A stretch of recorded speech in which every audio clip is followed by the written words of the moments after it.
मेरे पास एक पुराना कॉर्नर स्टैंड था जिसे मैं आउटडोर रखती थी, पौधे वगैरह इस पे रखे रहते थे। एक बार करीब 20-25 दिन को मैं घर से बाहर थी तो बच्चों से बोला था प्लांट्स में पानी लगाने के लिए, तो उन्होंने इसमें रखे हुए प्लांट्स में इस तरह से पानी दिया कि ये पूरा भीग भीग के ही खराब हो गया। तो काफ़ी दिनों से मैंने इसको जो है ऐसे ही स्टोर में रख दिया था, सोचा था कि इसे सही करूँगी, तो अब डिसाइड किया कि चलो इसका मेकओवर करते हैं, कुछ ऐसी चीज़ में इसको बदलते हैं कि ये काम आ सके। तो इसी तरह से अब मैं इसको चेंज करूँगी और एक काम आने वाली चीज़ में कन्वर्ट करूँगी। तो सबसे पहला काम होता है डीअसेंबल करना। तो जो इसमें पेच लगे होते हैं बड़ी आसानी से हम इसे असेंबल या डीअसेंबल कर लेते हैं, और ये कॉर्नर्स तो लगभग सबके घरों में ही होते हैं। मेरा तो ये काफ़ी पुराना है तो मैंने इसको डीअसेंबल कर दिया। देखिए सारे पेच अच्छी तरीके से ये खुल गए हैं, लेकिन इसकी जो हालत है वो बहुत ज़्यादा ख़राब हो रखी है।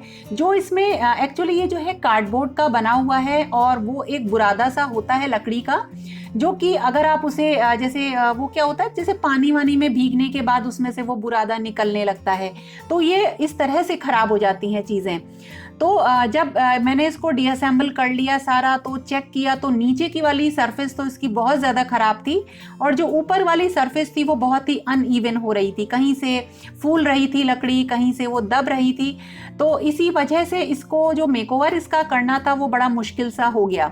तो सबसे पहले तो सारे पार्ट अलग अलग करके मैंने जो ये शेल्फ वाले पार्ट थे इनको लिया और इसको सही करने का सोचा। तो इसके बराबर पीछे के साइड के बराबर मैंने कट किया एक गिफ्ट रैप पेपर, और इसको मुझे अब सही करना है। जैसे इसका बुरादा निकल रहा है, उसे सही करने का सबसे अच्छा तरीका ये है कि उसमें फेविकॉल भर दी जाए। तो बहुत से फर्नीचर ऐसे होते हैं, खासकर आजकल जो इसी तरीके के बोर्ड के बने हुए होते हैं जो कि बहुत ड्यूरेबल नहीं होते हैं। तो अगर आपके पास भी अगर ऐसी कोई भी चीज़ है जो ख़राब हो रही है या जिसमें से दीमक की वजह से बुरादा निकल रहा है, तो उसका सबसे अच्छा तरीका ये है कि लीजिए फेविकॉल और उसमें अच्छी तरीके से फेविकॉल भर दीजिए।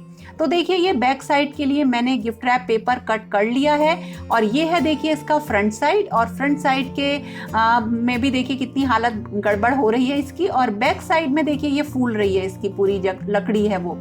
तो सबसे पहले इसे जितना कोशिश कर सकती थी मैं इवन बनाने की, उतना मैंने इसको इवन किया, क्योंकि जगह जगह से ये खराब हो रही है। तो कुछ को तो हाथों की मदद से, कुछ को मैंने सैंड पेपर से भी घिसने की कोशिश करी, बट वो घिस नहीं पाई। तो कैंची की मदद से और नाइफ की मदद से मैंने इसको इवन किया। तो वैसे तो ये बहुत ज़्यादा इवन नहीं हो पाई, लेकिन क्योंकि ये नीचे का पार्ट था तो इसे बस मजबूती हमें देनी थी, तो इस वजह से मैंने मजबूती देने के लिए इसमें ली फेविकॉल और बहुत अच्छे से इसमें फेविकॉल भर दी। कई बार फर्नीचर में दीमक लग जाती है तो भी वहाँ से बुरादा सा निकलने लगता है, तो उसका भी सबसे अच्छा इलाज ये है कि वहाँ पे लीजिए फेविकॉल अच्छी तरीके से लगा दीजिए। तो इसमें मैंने फेविकॉल खूब अच्छी तरीके से भर के लगाई। मेरे पास ये बड़ी शीशी पड़ी थी, और वैसे भी फेविकॉल वगैरह हमेशा मेरे पास रहते हैं।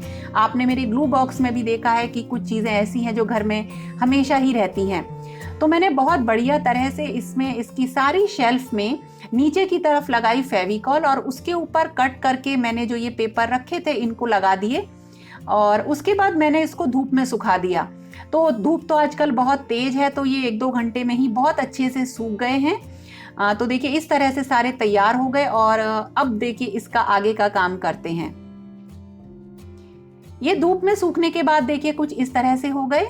अब जो फ्रंट साइड था उसको अब हमें प्रिपेयर करना था। जैसा कि मैं आपको बता रही थी, जो ये बहुत अनइवन सा हो रहा है, इसके ऊपर अगर मैं कुछ कार्डबोर्ड वगैरह दूसरा लगाऊंगी तो वो पेंच कसने में दिक्कत आएगी, क्योंकि पेंच की जो विड्थ है वो बिल्कुल फिक्स है। तो इसके ऊपर भी कुछ ऐसा कार्डबोर्ड नहीं लगाया जा सकता है, बहुत मोटा कोई चार्ट पेपर वगैरह भी नहीं लगा सकते हैं।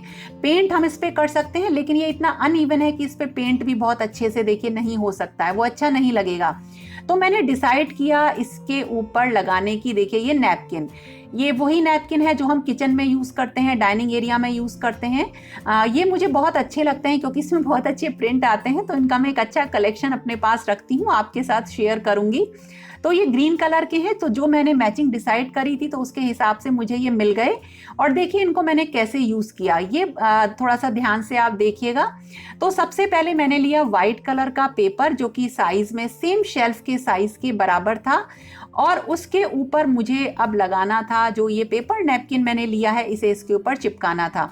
चिपकाने के लिए भी मैंने जो है यूज़ करी नॉर्मल ग्लू या फेविकॉल, किसी की भी मदद से इसके ऊपर इसको चिपका सकते हैं। बस चिपकाते टाइम थोड़ा सा ध्यान रखना है कि धीरे धीरे से आहिस्ते आहिस्ते से हमें इस नैपकिन को इसके ऊपर चिपकाना है, तो कोई भी सरवट ना आने पाए। धीरे धीरे से खिसकाइए, और अगर आपसे हाथ से इस तरह से नहीं हो रहा तो इसके ऊपर कोई पॉलीथिन रख लीजिए, फिर आप लगाइए इसके, मतलब इसको चिपकाइए। उसके बाद ली हमने मॉड पॉज। जो मॉड पॉज लीजिए, या अगर आपके पास ये ना हो तो आप फेविकॉल ले लीजिए और फेविकॉल में हल्का सा पानी मिला लीजिए और उसकी मदद से हमें लगाना है इसके ऊपर। मॉड पॉज एक्चुअली एक जो है पतली सी ग्लू होती है, एक डाइल्यूटेड ग्लू ही होती है, जिसे अब हम इसके ऊपर लगाएंगे।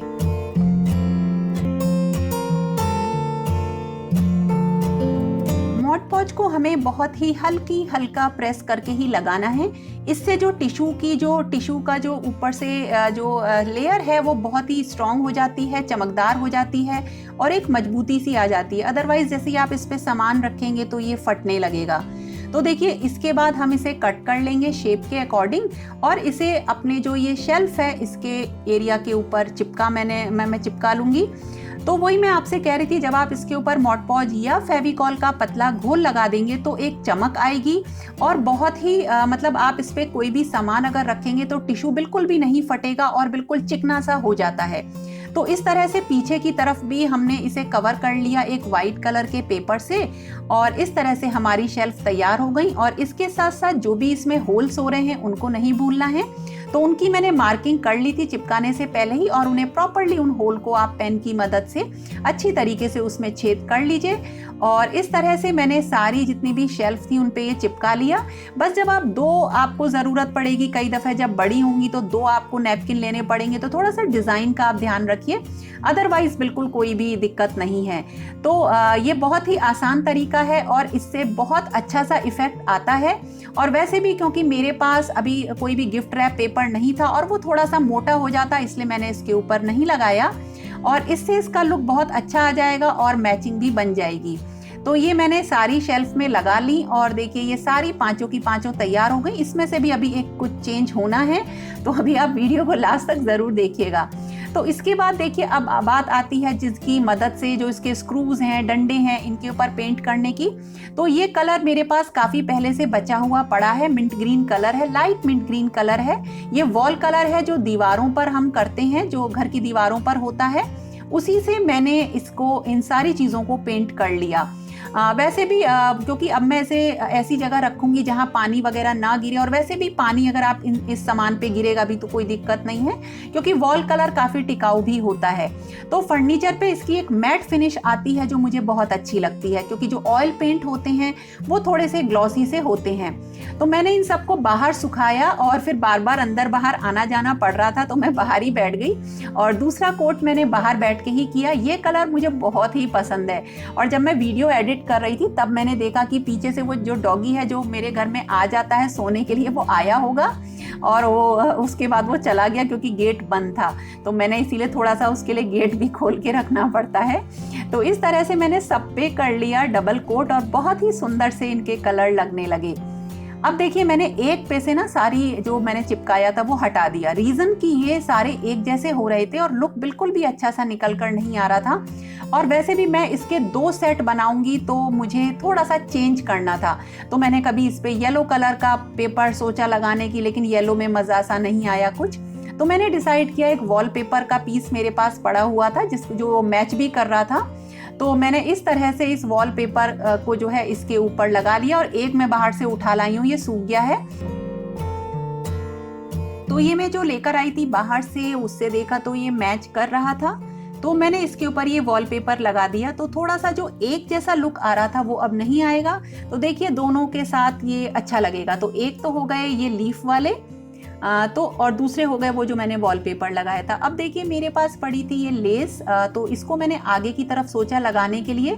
जैसा कि मैं आपको बता रही थी कि थोड़ा सा आगे से एरिया इसका खराब सा हो रहा है और वो दिखाई भी दे रहा था थोड़ा सा गड़बड़ सा, तो मैंने इसके ऊपर ग्लू गन की मदद से सिर्फ आगे के एरिया में जो है मैंने 4 मेरे जो पीसेस थे उनमें लेस लगा ली, क्योंकि लेस कम पड़ रही थी और वैसे भी जो सबसे नीचे वाला पार्ट था उसमें मैंने लेस नहीं लगाई। तो लेस लगने के बाद ये थोड़े और सुंदर से लगने लगे, तो ग्लू गन की मदद से मैंने इसके ऊपर चिपका दिया।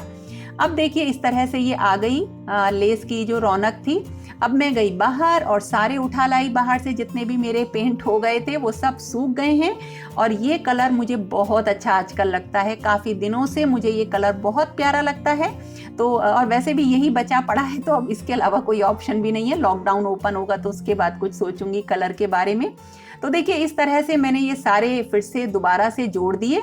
और ये तो देखिए एक बना दिया मैंने। इसमें सबसे ऊपर देखिए ये वाला पीस जो है अलग सा आया है। 2 पीस इसमें ऊपर और लगाने थे, लेकिन वो मैं इसके ऊपर नहीं लगाऊंगी। ये केवल इतना ही सुंदर लग रहा है और अब मुझे यूज में इसको लेना है। और ऊपर के पीस काफी छोटे हो जाते हैं जिसमें हम कोई सामान नहीं रख पाते हैं। तो देखिए ये थे इसके कुछ पेंच जो ऊपर से लग रहे थे, लेकिन मैंने इनको ऊपर से नहीं लगाया। अब मैंने इनको नीचे की तरफ से लगाया, क्योंकि ये मुझे एक दूसरा स्टैंड बनाना था। तो देखिए नीचे की तरफ से लगा के मैंने इनको कस दिया, तो ये जो है इसके पैर बन गए। तो ये मेरा एक 2 पीस का सेट तैयार हो जाएगा और दोनों ही काफी यूज में आ जाएंगे। तो देखिए इस तरह से तीनों को मैंने उल्टा कस दिया और ये हो गया मेरा एक दूसरा पीस रेडी। और इसके ऊपर मैं वही सेम मेथड से लगा दूंगी जो ऊपर वाली शेल्फ थी। ये थोड़ी छोटी शेल्फ है। तो देखिए ये हो गए दोनों पीस तैयार। बहुत सुंदर लग रहे हैं, बहुत ही प्यारे से लग रहे हैं। कई सारी चीज़ें कैमरा में उतनी अच्छी नहीं लगती हैं जितनी सामने लगती हैं। तो देखिए एक को प्लेस किया किचन में, यही मेरी प्यारी सी पीस लिली जो कि यही रहती है। और इसके ऊपर मैंने अपने ही कुछ DIYs थे वो रखे और थोड़ा बहुत सामान रख दिया।